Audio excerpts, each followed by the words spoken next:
পাথরের আঘাত খাওয়া, মাঝে মাঝে জেলে যাওয়া, সেটা যে সুন্নাহ, কেন মনে হয় না তোমার কাছে? কেন মনে হয় না তোমার কাছে? দাড়িতে সুন্নাহ, টুপিতে সুন্নাহ, পোশাকেও সুন্নাহ আছে।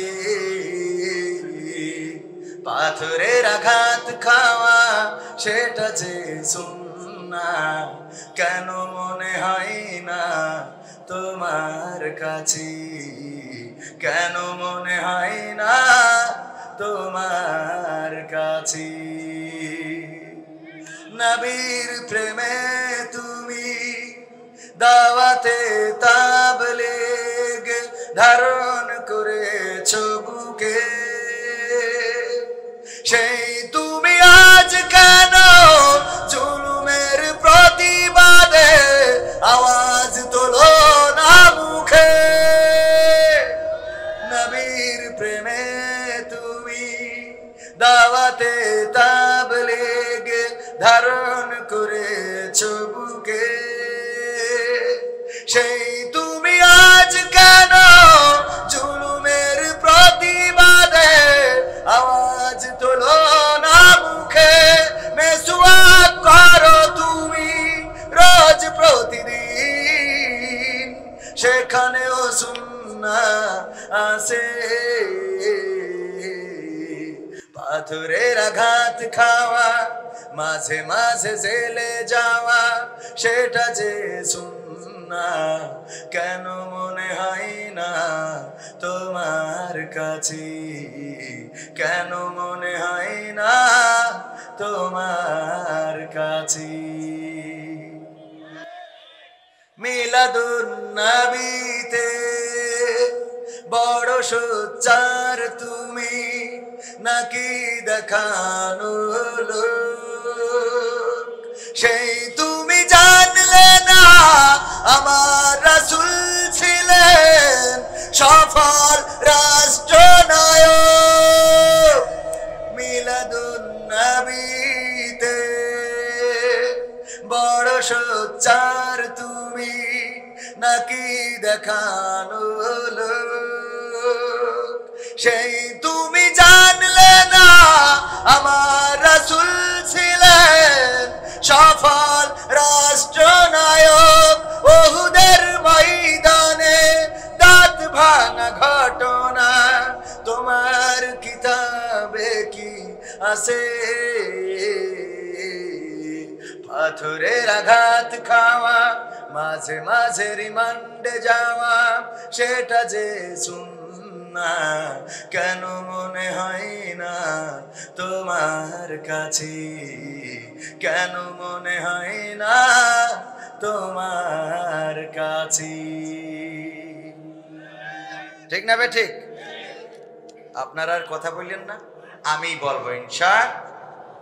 ইন্ডিয়ায় গেলাম, ওখানে ওয়াজ করলে সামনে শ্রোতারা কোনো কথা বলে না, সামনে শ্রোতারা কথা বলে না। আমি ওই সময় ইন্ডিয়া সফরে ছিল আমার আব্দুল সালাম যুক্তিবাদী ভাই, আমি বললাম ভাই এখানে তো ওয়াজ করে কোনো মজা পাইনি। কয় কেন? আমি কইলাম যাই বলি এরা তো কেউ কোনো কথা বলে না, সুবহানাল্লাহ আলহামদুলিল্লাহ লা ইলাহা ইল্লাল্লাহ, হ্যাঁ একটু আমিন ওয়ালা দুআল্লিন বলার দরকার আছে না নাই? তো কেউ কিছু বলে না, কারণটা কি? এ তো মানে কথা বলি মনে হয় গোরস্থানে কথা বলতেছি। কয় ভাই ইন্ডিয়ার মুসল্লিদের, ইন্ডিয়ার শ্রোতাদের চিন্তা ভাবনা হলো বাংলাদেশ থেকে টাকা খরচ করে হুজুর নিয়ে আইছি কি আমরা কথা বলবো? তাই বিষয়টা বোঝেননি? এখন আপনাদের যদি ওই মানসিকতা থাকে তা আমার আর কিছু বলার নেই, যে টাকা খরচ করি জিগর গাছাতে হুজুর নিয়ে আইছি আমরা কথা বলবো, এত সোজা। বন্ধু ভুলে যেও না কখনো, যেখানেই থাকো যেভাবেই থাকো, যেখানেই থাকো যেভাবেই থাকো, মনে রেখো আমিও আছি তখনো। বন্ধু ভুলে যেও না কখনো। সাথে চলেছি, একই পথে চলেছি, একই সুরে গেছি গান, মিলেমিশে থেকেছি এমনই যেন এক দেহ এক প্রাণ। আজ কত দূরে কেবা কোন শহরে, আজ কত দূরে কেবা কোন শহরে, আমি আছি, আমি আছি সাথে যেন বন্ধু, ভুলে যেও না কখনো। একই সাথে, একই মিছিলে, একই রাজপথে, একই আন্দোলনে, একই সভ্যদারিতে, একই টিসিতে, একই শিক্ষা বৈঠকে আমরা মালয়েশিয়াতে দীর্ঘদিন কাটিয়েছি। আমার ভাইজান এখানে আছেন, অনেক স্মৃতি মনে পড়ে, ওনারও মনে পড়ার কথা। ভাইয়া স্মৃতি কিতা তা বলে লুপালা রিন্ডুলা জ্ঞানবান আলহামদুলিল্লাহ। তো যাই হোক, আমরা অনেক স্মৃতি আমাদের আছে যেগুলো মনে পড়ে মাঝে মাঝে। যে মালয়েশিয়ায় অনেকেই যায়, অনেক হাফেজকে দেখেছি মালয়েশিয়ায় যাওয়ার পরে দাড়ি কামিয়ে আল্লাহর ওলি হয়ে গেছে, আছে না নাই? কোরআন ভুলে গিয়েছে, নামাজ ছেড়ে দিয়েছে। আবার অনেক বাংলাদেশের সন্ত্রাস, মদখোর, গাঁজাখোর, তারা সেখানে যে ইসলামী দাওয়াত সার্কেল তথা বাংলাদেশ জামাত ইসলামীর অঙ্গ সংগঠন, তাদের স্নেহের ছায়ায় এতটাই পরিবর্তিত হয়েছে যে তারা মসজিদে জুমার খুতবা দেওয়ার মতো শিক্ষা অর্জন করেছে। আলহামদুলিল্লাহ বলবেন না? সত্য বলছি তো? ভাইজান সাক্ষী, মিথ্যা বলার কিতা তারা টিপুলা সুম্মা চেকাবুতই মিয়াও ইনশাআল্লাহ। আলহামদুলিল্লাহ। তো আমার ভাইজান আছেন গণ্যমান্য আরো অনেক ব্যক্তিবর্গ যাদের জুতা বহন করার যোগ্যতা আমি রাখি না। আমার যুবকেরা, কলিজার টুকরারা, যারা দাঁড়িয়ে দাঁড়িয়ে 2 ঘন্টা 3 ঘন্টা পার করে দেয়, ওদের এনার্জি আছে না নাই? গাছতলায় বসে ফ্রি ফায়ার খেলতে খেলতে রাত কাবার হয়ে যায়, টের পায় না। তো এখানে 2 ঘন্টা দাঁড়ায় থাকবে, এতে কোনো অসুবিধা আছে? সুতরাং ভাইয়েরা, আমার দাঁড়ানো কলিজার টুকরা ভাইয়েরা, আমার পর্দার অন্তরালে মা এবং বোনেরা, সবাইকে আবারও আনুষ্ঠানিকভাবে সালাম জানাচ্ছি। আসসালামু আলাইকুম ওয়া রাহমাতুল্লাহি ওয়া বারাকাতুহু। আমরা আল্লাহর শুকরিয়া আদায় করছি যে মহান রব দয়া করে মায়া করে আমাদেরকে মানুষ হিসাবে সৃষ্টি করেছেন, আমাদের দুনিয়ার ফিতনা থেকে মুক্ত করেছেন, আজকে এখানে আসার এবং বসার তৌফিক দান করেছেন।